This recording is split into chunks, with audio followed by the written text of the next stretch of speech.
আপনাদেরকে ভালোবাসা দিব সেই ক্ষমতা আমার নাই। আসসালামু আলাইকা ইয়া হাবিবাল্লাহ। আমি দুইটা কথা বলবো, তার মানে আমি রাসূল পেশ করব। আপনারা শুনবেন, জোরে বলেন শুনবেন, হাত উঠে বলেন শুনবেন। আলহামদুলিল্লাহ। এই খাজা এনায়েতপুরে পরম পবিত্র উরুস শরীফে যারা হাজিরা দিয়েছেন তাদের উদ্দেশ্য করে একটা কথা বলতেছি। খাজা এনায়েতপুরে বলেছেন যে পীরের খাসলতে খাসলত ধরো, তবে ত্রাণ, তবে শান্তি, তবে মঙ্গল। আপনি পীরে 5 ওয়াক্ত নামাজ পড়ে আপনি এক ওয়াক্তও পড়েন না, তাতে কি ভালো হবে? জোরে বলেন ভালো হবে কি? আমার জোরে বলেন ভালো হবে কি? যে যেখান থেকে দেখতেছেন সবাই আন্তরিক মোবারকবাদ ও সালাম। আসসালামু আলাইকুম রহমতুল্লাহ। আজ 2 ফেব্রুয়ারি হযরত খাজা ইউনূস আলী এনায়েতপুরী রহমতুল্লাহ আলাইহির পরম পবিত্র উরুস শরীফ খগজানি আসাম খগজানি পাক দরবার শরীফে উদযাপিত হইতেছে। হযরত খাজা আব্দুল গনি খলিফা রহমতুল্লাহ আলাইহির পাক দরবার শরীফে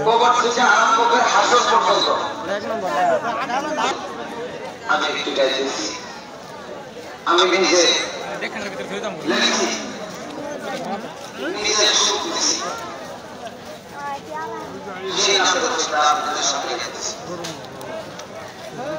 ইয়া রাসূলুল্লাহ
ধন্য হইত আমার জীবন, ইয়া রাসূলুল্লাহ ইয়া হাবিবাল্লাহ। সাইনা তো জগে সাইনা বে সাই রাসূল তোমাকে, ইয়া জগ সাইনা বে সাই রাসূল তোমাকে, ইয়া রাসূলুল্লাহ ইয়া রাসূলুল্লাহ হাবিবাল্লাহ। ফুলসিরাতের ঘাটে হাসরের পাইবা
প্রেম মহব্বত যার দিলের ভিতরে নাই, সে যত কিছু করুক না কেন, সে কুশল কালেও ওই দিন সুখের অনন্ত সুখের অধিকারী হইতে পারবে না।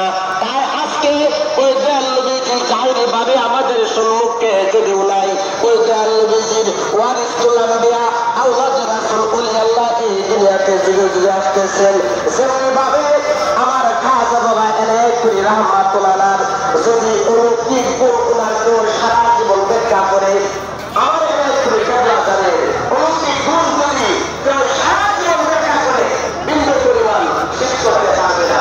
তাই দেখেন দাওয়াতের শুরু ছিল আমাদের রাসূলের নবীজি রাহমাতুল্লাহ বলেছিলেন যে আধ্যাত্মিক মহাসাগরে আমার খাজা ইউনূস আলী তারা নাই। সবাই বলছি সুবহানাল্লাহ। আমরা কেমন করে বলি অনুভব করবেন, আমরা কেমন করে মুড়ি হইতে করেছি। আমার খাজা বাবা এনায়েতপুরী কেবলা যান নবীজির গুণের অধিকারী এবং গুণান্বিত একজন মহান গুণের শিরোমণি ছিলেন, যার নামের বাইরে আজ আসাম বাংলার ঘরে ঘরে আল্লাহ রাসূলের দরজা বাজতেছে। তাই আজ আমার সেই খাজা বাবা এনায়েতপুরী কেবলা যান আল মাহদি কিতাবে বলেছেন যে আল্লাহর 18,000 মখলুকাত আমার বাম মুষ্টির আমার বাম হাতের মধ্যে, আমার ইষ্ট প্রেম ছাড়া ওই জামানায় কেউ আল্লাহ রাসূলের সান্নিধ্য এবং কাছে যাইতে পারে নাই। তাই আমার খাজা বাবা আজ এনায়েতপুরীর দয়া, আমার ওই খাজা বাবা এনায়েতপুরীর নিয়ামত আজকে আমরা এই জায়গায় মহব্বতে ভালোবাসার টানে এই জায়গায় বসে মহান রাব্বুল আলামিনের এই জান্নাতের বাগানে বসে জান্নাতি ফলের জন্য আমরা স্বাদ নিতেছি। ওই উদ্দেশ্যে মাওলানা রুমি রাহমাতুল্লাহ বলেছিলেন সবসে আজাদ উনকি হো গুলাম কর মেলে দিল কা মজা তুঝকো হো तमाम। হে দুনিয়ার মানুষ, যখন তুমি এই দুনিয়ার মায়া ত্যাগ করে একজন মহান ওলি আল্লাহর গোলাম হয়ে যাইতে পারবে, তবে তুমি ধর্মের স্বাদ গ্রহণ করতে পারবে। সময় থাকতে করো রে মন মুর্শিদ ভজনা,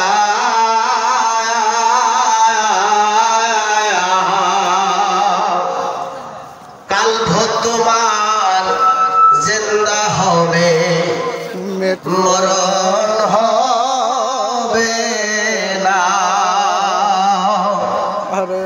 ওলি আল্লাহ ভজল যিনি খুদার প্রিয় বান্দা গতি মসনবিতে মাওলানা রুমি করেন বর্ণনা। কাল তোমার জিন্দা হবে মরণ হবে না। খাজা বাকি বিল্লাহ ওলি ছিল নিজানা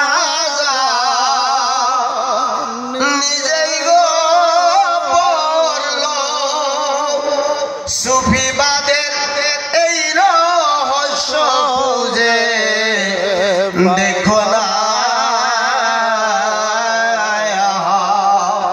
কাল তোমার জিন্দা হবে মরণ হবে না।